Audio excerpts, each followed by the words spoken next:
Okay, so hi everyone. My name is Nicola, and today I'm going to talk about the curious case of Android button. So I'm an Android developer. I'm working at Yelp. If you don't know Yelp, we are basically a social network. We are based in San Francisco, and the idea behind Yelp is to give you a product where you can share reviews of your favorite restaurants, of your favorite local places. Our mission specifically is to connect connect people with great local businesses. I will give you like a couple of information about me.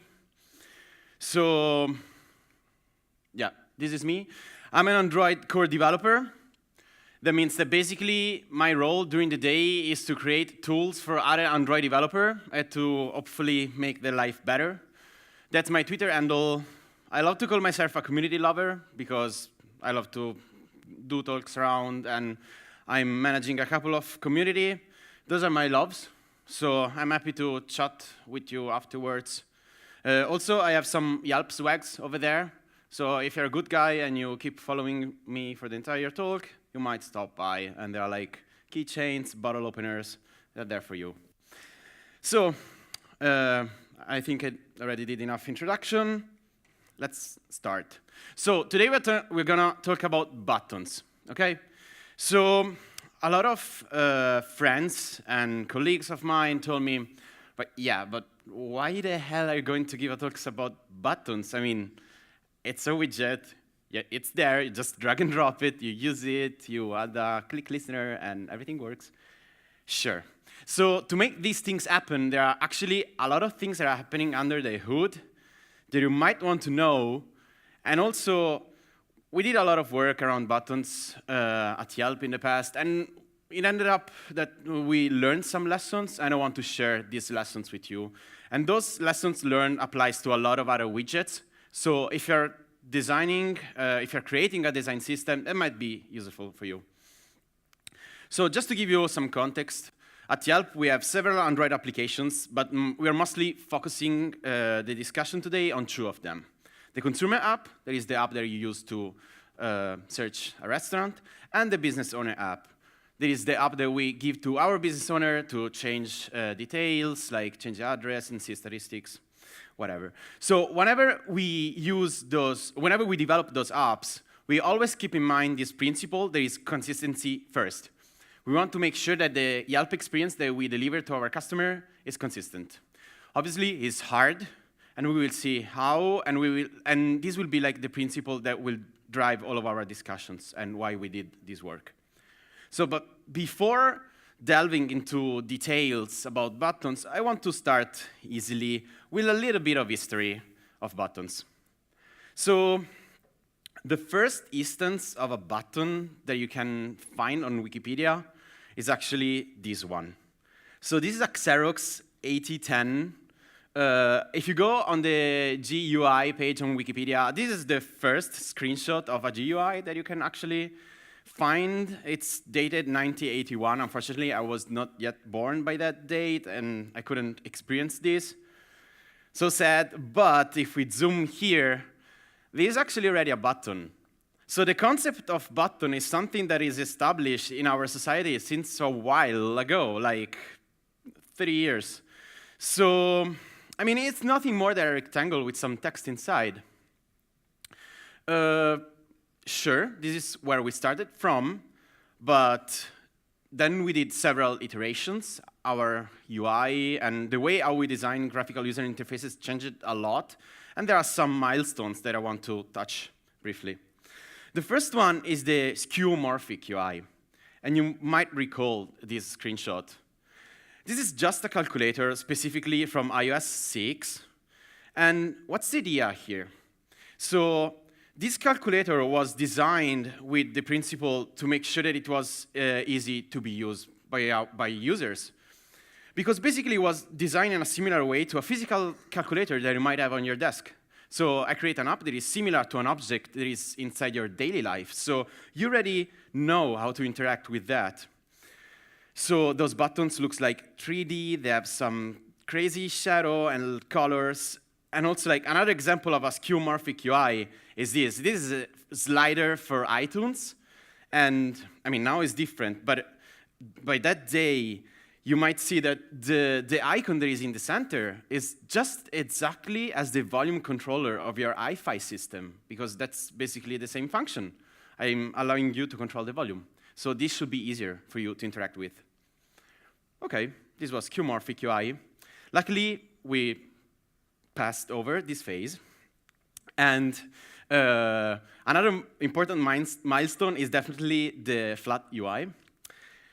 And this is just the same calculator, same features, nothing has changed, but the UI is deeply, deeply changed.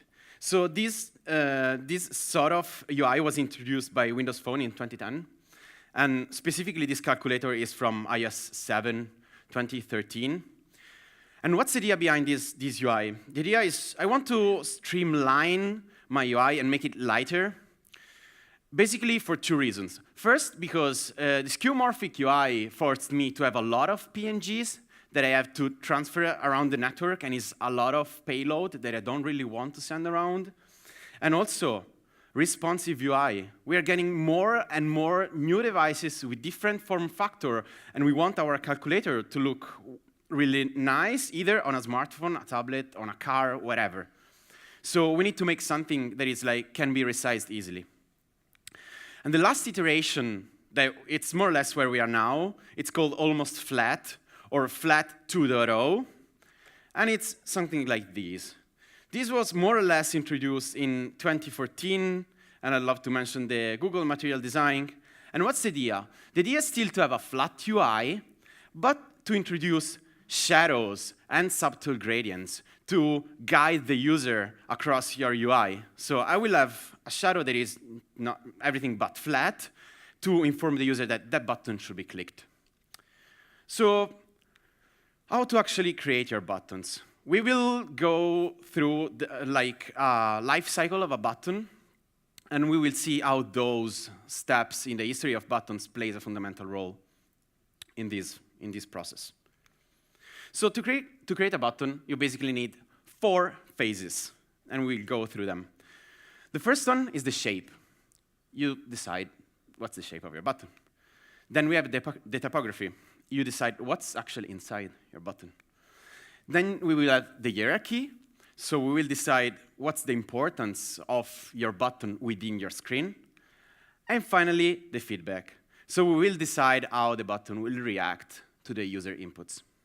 Let's start from the first one, the shape. So whenever we talk about the shape, we are just discussing, the shape. So how do we want to make our button? So in this phase is really, it's important to follow market standards. Or it's anyway, the starting point is a market standard. You want to see how others are doing buttons and try to copy them. So ideally, your buttons are rectangular. Obviously, you can have triangles, stars, whatever you want, but just make sure to user test that, because your users might be not aware that that star is actually a button. So pay attention if you want to diverge and have crazy shapes. Then another important thing is definitely corners. A lot of buttons nowadays have rounded corners, and actually not only buttons. I think a lot of things that are here in this room have rounded corners. Those chairs have rounded corners. This clicker has rounded corners. Why? There are a lot of researches around this, but looks like human perceives sharp corners as dangerous or something that they don't want to interact with. So make sure to add a little bit of rounded corners, at least 2 dp or more, to your buttons. And finally, the shadow, flat 2.0. The shadow will help the user to understand which button should be pressed and which not. But we will see this afterwards. So whenever you design your buttons, you have to take those decisions, and you need to balance between 2 areas. You might want to decide your buttons to be more consistent with your platform or with your brand. So my suggestion here is if you're a little company, maybe a little startup, your brand is not yet strong, go for the platform standard. You have buttons on Android, and they look more or less the same. So try to stick to those. Those are easier to implement, and it's it's just easier for you to do not screw up everything. But if your brand is strong, you might want to go for something that is brand specific and represents your brand within the button. This is up to you. If you saw presentations this year at Google I/O, specifically, material theming was introduced, and a lot of discussions were around these. Like, one of the problems of material design was that like the apps basically looked all the same as Google apps, sort of. So we have material theming, and we should think about shapes of the widgets that we do, specifically also the buttons. Unfortunately, like, I did this talk a couple of months ago in Berlin, and I said, like, hey, this is still in alpha. I hope to update my talk when this will not be alpha anymore. Unfortunately, material theming, and specifically the shape subsystem, is still not yet released. So, if you saw Google I/O, a new library was launched, the material components. The idea is to give support within this library to let you drive your brand with the shape across all the widgets. I just checked the other day. This page continues to say coming soon. Unfortunately, this is how things might look in the future. Ideally, you should be able to set the shape for all of your widgets in your theme. Unfortunately, you can't yet do this. This is supposed to happen in Q4 this year, so we hope things might change. Anyway, so we can't use this library for shaping. We need to do everything on our own. So we will see how. And the last thing, talking about shadows, as I mentioned before, to understand shadow, you need a little bit to understand how the material design works on Android. So according to the material design, everything in an Android context is basically a material sheet and as an elevation. Whatever is more important is higher. So for example, here we see a dialog or a picker that will have a higher elevation, and then we see like other components that will have lower elevation. The higher the elevation, the deeper the shadow will be. To understand why this will happen, we need to understand a little bit how lights works on Android. So lights are casting shadows. And on Android, we have two lights. And it's really important to understand how they are arranged. So the first one is the ambient light, and is that like figure on the right, and is just in front of the screen of the user. And the second light is the key light. The key light is just on top, and is casting a shadow basically below and on the side of your widget. So if we take like a rectangle, the key light will cast this shadow. The ambient light will cast this other shadow that is uniform all around. And the shadow that you get at the end is the result of those two. Why I'm telling you this? Because we are building something, we are building widgets that they will live within this system. Specifically, since we have a key light, something that comes from the top, it means that shadows will change as soon as widgets move around along the screen. So if we take like, let's say a button without text that is at the top of your screen, and we animate this to go down, we will see that the shadow will change. Specifically at the bottom, the shadow is way, way darker. So why this, and why this might be a problem or not for you? So I always ended up discussing with our designers, and they just create buttons with Sketch, and they deliver that, and they say like, hey, buttons should look like this. Why this button has this deeper shadow, and this is different? This is because lights in Android works in this way. You can't change it. It will work like this. The only thing that you can change from API 28 is the color of this shadow, but the way how those lights are interacting is fixed. So it's up to you to explain to your designers how those things are working. If you don't want them, you might need a PNG asset or any other asset that is static, and you need to apply that. So now we talked a little bit about designer thingy, and it's time to deep dive a little bit and see how those things are working inside the code. And now we can actually change shape, rounded corners, and shadows. So what is actually an Android button? So an Android button is a class, Android widget button. Actually, if you use the separate library, and you might use the app compat button. There is a subclass of button. So since those are Java classes, there is a Java object over there at a certain point. And since those are custom views, basically, are views, so there is an Android view.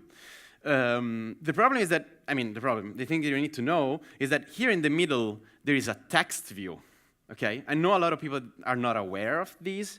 And also what is even more important is this. This is number of lines of code. So button has 182 lines of code. And I can tell you that, 70% of those are comments, okay? So buttons are doing nothing. They're just text view with a background. That's all. And you can see that from the lines of code. And if you try material button from the new library, it's anyway 800 lines of code. So why I'm telling you this? Because if you want to go custom, you might want to subclass button, upcompat button, or anyway text view. Don't create custom buttons subclassing view, because you have a lot of utility classes and utility methods, specifically also related to accessibility, that you're losing, and you need to implement them on your own. So let's use a button. So we use this XML tag. We set the dimensions. As I mentioned, you can use button or upcompat button. Actually, if you're using the Supper library, this is equivalent, because if we check the code of upcompat button, we will see that, yeah, extends button. But this will, it's a comment, and it says that this will automatically be used when you use button in your layouts. So those are equivalent. If you use button, they will be replaced with upcompat button if you're using the Supper library. So from now on, we will treat those two widgets as a single thing. So the Supper library is helping us, and they already provide 4 default styles for a button. Those: button, button.colored, button.borderless, button.borderless.colored. They are basically this thing.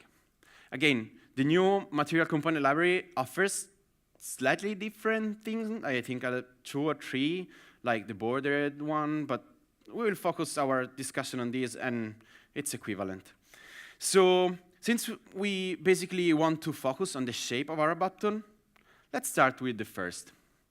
So for sake of simplicity, from now on, I'm going to focus my attention on API 21+. Also because, I don't know if you know this Twitter account, but in April, it tweeted 21. So I hope that all of you are on API 21+. If you're not, a lot of things have been backported, so you should be covered. But I'm going to show source code of Android and of the Supper library, and I will show everything that is API 21+. So if we open this style, the first one, we will end up in the base style of the Supper library. And if we open the base style on API 21+, we will arrive at this: Android, widget, material, button. So the thing that there is Android there means that that is a framework style. So if we cmd_b there, we will end up in this file. And I want you to understand that this is something that you can do, because the source code of Android is there in your Android SDK folder, and you can look at that. And there is a lot of things that you might learn from there, and don't be afraid. So that's the style. So that's the style that is applied by default to all the buttons that you use whenever you drag and drop a button in your layout. And it has some attributes, just 8. Not much. Some are inherited, but we can see some of them. So there are like constraints on minimum size of the button to make sure that it's like a rectangle and is like big enough to be clicked. Then there is gravity, because the text should be in the center. And here is where all the magic happens. As I mentioned before, a button is a text view with a background. So we might want to see what the background is doing.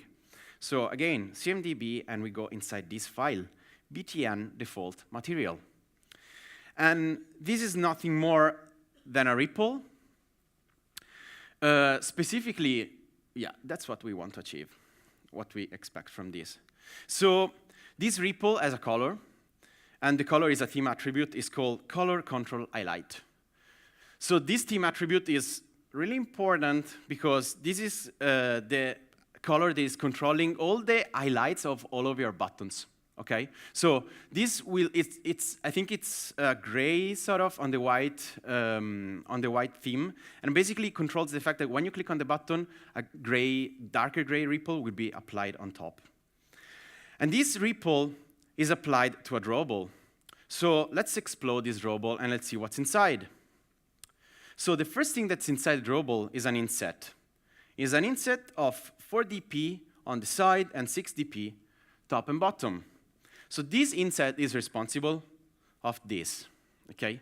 When you drag and drop a button, you will see that there is like the blue area, and your button is inside. And there is this, and there is this. There is some sort of padding, but it's not a real padding. So why that inset is there? That inset is there to make sure that the button has enough space to draw the shadow, and you might be aware where this inset comes from, because I mean, I saw a lot of crazy developers getting mad with this because the designers was complaining that the button was not aligned with the text. You might know that there are 4 dps there. I think in the in the material component library, you can control these dimensions, but you might be aware of where is actually defined. So this is an inset is applied to a shape. There is a rectangle, because we said that we want to do rectangles. And as a theme, there is color button normal. Again, another theme attribute. This is controlling actually this gray, the default gray of buttons on Android. Inside, we have a corner element that controls the 2 dp size of the corner radius. That is the default on the material design. Then we have a solid background of white, because all the colors will be applied on top. And then we have some padding. And the padding is making sure that the text is not bleeding on the border of the buttons. Unfortunately, I was faking because obviously those numbers are not coded there. So that's actually the real file. If you open the source code of Android, you will find something that is like this. I'm telling you this just to give you an idea of how buttons are built, and also because we will reuse this file afterwards. Step number 2, typography. So now it's time to put some text inside our button. So I will not spend much time on this because there are a lot of awesome talks about typography on Android, but I just want to give some suggestion. Use a verb. This sounds obvious, but if you have a button that says awesome, that button means nothing, and the user will never understand what's happening. On Android, buttons are all caps. Again, if you're following platform branding suggestion, you might want to do all caps. Things are changing recently, but if you use Android apps, you will see that usually buttons are all caps. And follow the principle of least astonishment. So the user should kind of guess what's going to happen if they click on a button. If they click on a login button, login should happen. Okay, they should not get confused. Let's see how typography is controlled inside the framework. So we have a button, again. We used to set the text. As I mentioned before, this style is applied by default because it's inside the default theme, unless you override it. And let's open that again. We go back to the default style, and we see that there is a text appearance. Okay? Text appearance, again, is another theme attribute, and if we resolve this theme attribute, we will end up here. Text appearance material button. And here, there are some attributes that are controlling the default behavior of buttons. Specifically, when you drag and drop a button inside Android Studio, it will be all caps, because there is this text all caps set to true there. You might want to override it, but that's where it comes from at the beginning. Okay, so let's talk about hierarchy. Now we're able to do fancy gray rectangles with some text inside. Maybe you want to color those buttons. So before coloring your buttons, I really suggest that you define your color palette. So, I mean, you should do these whenever you start thinking about the design of your app, and you should have like a fixed color palette that you use. And once the palette is defined, use contrast to define hierarchy. Usually, higher contrast means primary button, then halfway contrast means negative button, and low contrast means secondary button. The contrast will help you guide the user to which button should be pressed. Specifically, inside the material design system, there are, there used to be 3 type of buttons. I think now there is another one. There is the floating action button. I will not delve into details about it. We maybe can do a talk only about the fab. Then we have the raise button, the one in the center. And then we have the borderless button. That is the one up here, without background, without borders, without anything. Start from those, take inspiration, and create your own. This is some of our buttons. We define those. We are still iterating on those. Take inspiration from other apps and define what are your basic styles. So let's see how we can actually color our buttons. So again, we have those 4 default styles for buttons from the support library. We're going to take the second. And again, I need to restrict the source code on API 23+. Everything is backported, but this makes everything easier. So if we explode the style, we end up support library, and then this other style, widget material button colored. Again, it's the same file that we opened before. This is the style that we saw before, and now we are interested in another, the .button.colored. So if you're not familiar with this notation, the .colored means that I'm inheriting everything from the previous style, and here I'm just like applying things on top of that. Actually, this is just 2 attributes. And what changes here? We have a blue button with a white text. Previously, we had a gray button with a black text. So color of text and color of the background. Here I'm changing the color of the text, and here I'm changing the background. So let's open this button color material, and let's see how it changes. So the file is more or less the same as before. We still have inset, ripple, shape, corners, solid, and padding. But one thing is changed. The tint. Previously used to be a color control, color default, whatever, and now is a resource. Is button color background material. Let's try to open that. Let's see what is there. It's a color, so we might expect to see like hashtag and the X value of a color, but we will not. We will end up inside a file that is called button color background material, and we will see this. This is a color state list.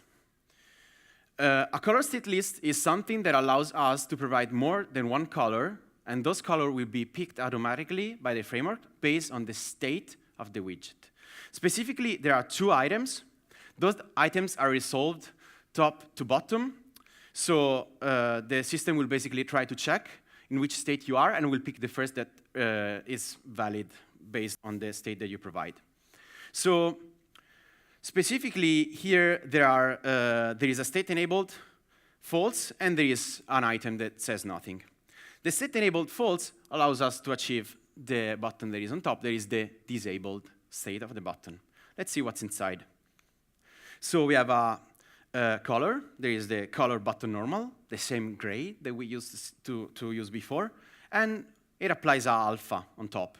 There is the disabled alpha. So this is another sort of special color that on the Android framework is used to apply an alpha on top of everything that gets disabled. And then we have the default item that is color accent. In this case, if your primary color, basically. So if your app defines as color accent blue, you will get this button here. Great. So now we are able to achieve also a blue button. The problem here is this. Now I also want a red button, because I have also a secondary color. So here is where things get a little bit tricky, and here I want you to feel how things are happening under the hood in the framework to understand why we ended up building such a thing. So to define a secondary color, you have 2 ways to have like this red button that is there. Use a theme overlay, but it's basically XML only, or use the background tint attribute. Let's see those 2 attributes, do these 2 ways to achieve this result. So now we need 2 buttons. So I will show you those 2 alternatives. And we want to achieve this. So the first one, use the themes overlay. So in Android, we can apply the theme attribute on a widget, and this will override the theme on that node of the XML tree and all of its son. And the second button, we use the background tint attribute, and we pass a color red. That is the X value of this red over here. This one, and this, okay. So one thing that I haven't showed you is what is this my red button theme. So for this, we can use the theme overlay themes that comes from the support library. So the support library is offering you those theme overlays. They are basically smaller themes that they don't define all the crazy attributes, but they allow you to do behavior like this, like overriding only certain attributes. In this case, I can override the color accent and make sure that the accent for that widget is red rather than blue. See, okay, so all works fine, but we have our two buttons, and if you now try to disable the button, because you don't want the user to press it anymore, this is happening. And this is not good. It's not good because I have to wait to do the same thing, and it's not behaving correctly, consistently. And why this is happening? Specifically, the first one is correct, and the second one is wrong. Why this is happening?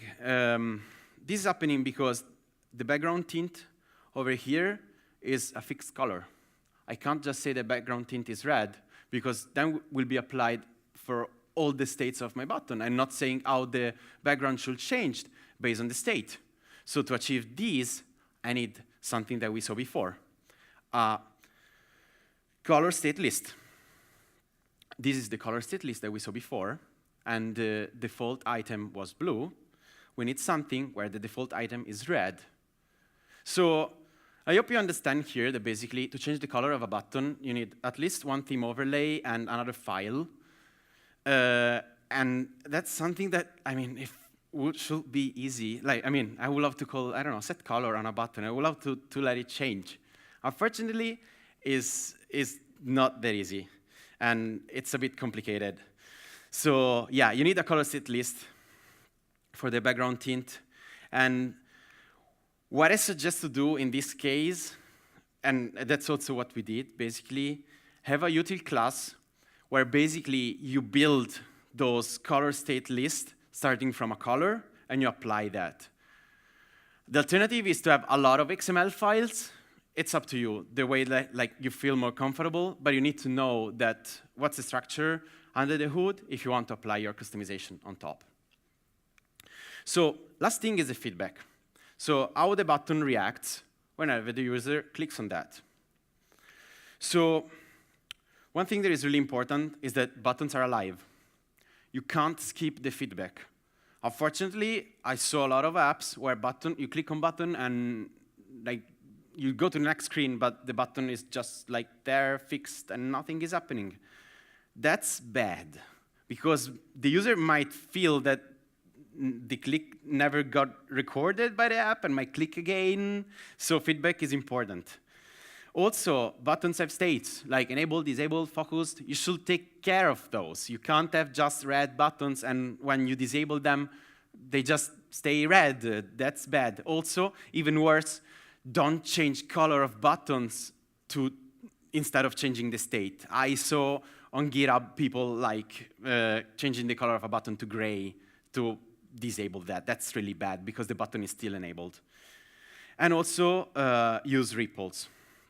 Repls already have inside their code support for states. Okay, so they already have the concept of focused, enabled, and disabled. So if you use a REPL, you will get a little bit of state management for free, so try to use them. And don't forget to animate shadows. That's also another important thing. So ideally, when you talk with your designer, you should stress them to get all the life cycle of a button, not just the color and the font and the color of the text. That's not enough. You should get like a storyboard with like, those buttons are like this. When you click, they become like that. When you disable, they become like that. When you click and they are disabled, they need to react or maybe not. So ask your designers to discuss about the life of a button. The Android framework is giving you states, as I showed some of them before, enabled, disabled, but there are like 17 of them. You might not need, I mean, a lot of them are like the first in the list, the last in the list. You don't maybe need them, but at least enabled, disabled, focused, hover, because now apps can go also on Chrome OS, and the user might use a mouse to go on top of a button. So think about that. Talking about shadows, So I mentioned elevation. Elevation is the value that allows you to control the shadow of your widget. But this shadow can change and can react whenever the user clicks on that, on the widget. So the attribute that you need to work with to change the aspect of the shadow is the translation Z. So Android will take the elevation, that is a static component, and the translation Z, that is the dynamic component, will sum them and will compute the Z value, and that value is actually used to draw the shadow. So let's see how we can change shadows of our button. So we have an elevation that is by default 2dp for buttons. Let's say that our designer asks us to change it because 2dp is not enough. He wants 8dp, okay? So we go to the button and we write there 8dp, but nothing changes. It's just the same as 2dp. And even if you put there, I don't know, 100, nothing changes. And so if you go on Stack Overflow and say like Android shadows of my buttons are not changing, they will probably tell you that you need to do this. Set the state list animator to null. And actually works, yeah, but why? Like, why I need to set the state list animator to null? What is that thing controlling? So to understand this, we need to go back inside styles material, open the style of the button, and we see actually that there is a state list animator that is set. So when we set it to null, we basically override this attribute. Let's open this file. So button state list anim material, we open that. So what we will find here that starts with selector is a state list animator. The state list animator is a tool that is provided by the framework to allow us, developer, to express how attributes of our widgets should change whenever the state moves from one to another. So in this case, we have 3 items. The first one, there is pressed and enabled, so when the button is pressed. The second one, there is only enabled, so when the button is enabled. And the last one, that means nothing, and since I mentioned that those are resolved from top to the bottom, this will catch the disabled state. So let's see all of them, what they control. So inside the first one, there is a set and 2 object animator. So what we want to achieve is something like this. Button with more shadows, like 8dp total, 2dp of elevation, 6dp of translation Z. So, and here we have 2 property animator. One that is animating translation Z to 6dp, and another that is animating elevation to 2dp. That value to button elevation material default to 2dp. So inside the enabled state, we have again a set with 2 object animator. The first one is animating translation Z to 0. So it's removing the translation Z, because when the button is enabled, I don't want to show more shadow. And the elevation back to 2dp. So now you might think, okay, why I need to animate elevation? Like, it's 2dp, you're not doing anything. So the point is, like, for the disabled state, I want to be 0. So both elevation and translation Z should be at 0, here and here. If I don't reanimate back to 2dp, basically, once the button is disabled, I re-enable, the 2dp elevation will be gone, because you're not going back to the default state. So if you want to change how your shadows will look like, you probably need to create another state list animator and give it to your buttons inside your theme. This is more or less how you control them. Just recreate a state list animator either with XML or with a code that mimics these 3 states. So I'm nearly done. A couple of takeaways. So why we did all of this? Basically for consistency first. That's the thing that I mentioned at the beginning. I mean, you're working with your code base probably 8 hours a day, 5 days a week. And this is like sort of your playground. It's up to you to create a framework or to create an environment where you work well and when you work easily. If you have an environment where you can like customize your buttons with attributes that you can control however you want, okay, it might be an overkill if your app is small, but you might do experiments afterwards and it's way more flexible. So this is up to you. My suggestion here is try to build a framework or try to build something that it fits your problem and don't reinvent the wheel. Those buttons are working well, but you might want to know little details on if you want to tune them. Don't be afraid to deep dive. So the source code is there. It's actually also on GitHub. There are mirrors, and you learn a lot, really. There are a lot of things to learn over there, and a lot of the behavior of how Android does things is there. So I really invite you to have a look at the source code of both Android and the support library. And buttons are alive. Unfortunately, this is not a work that you do once and you're done with that. This is a work that you do once because then you can iterate on them, try new styles, or being able to change them faster or however you want. And that's all from me. Thank you very much for coming. A couple of advertisements. We are hiring, yelp.com/careers. I'm here around if you have questions. There are swags over there. We have position in Germany, Hamburg, and in London. Those are the data, and the slides are online on my blog at /talks. So you can find it there. And I have a couple of minutes for questions.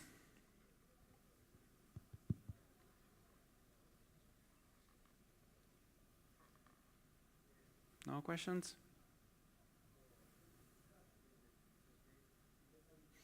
Great. Thank you for coming.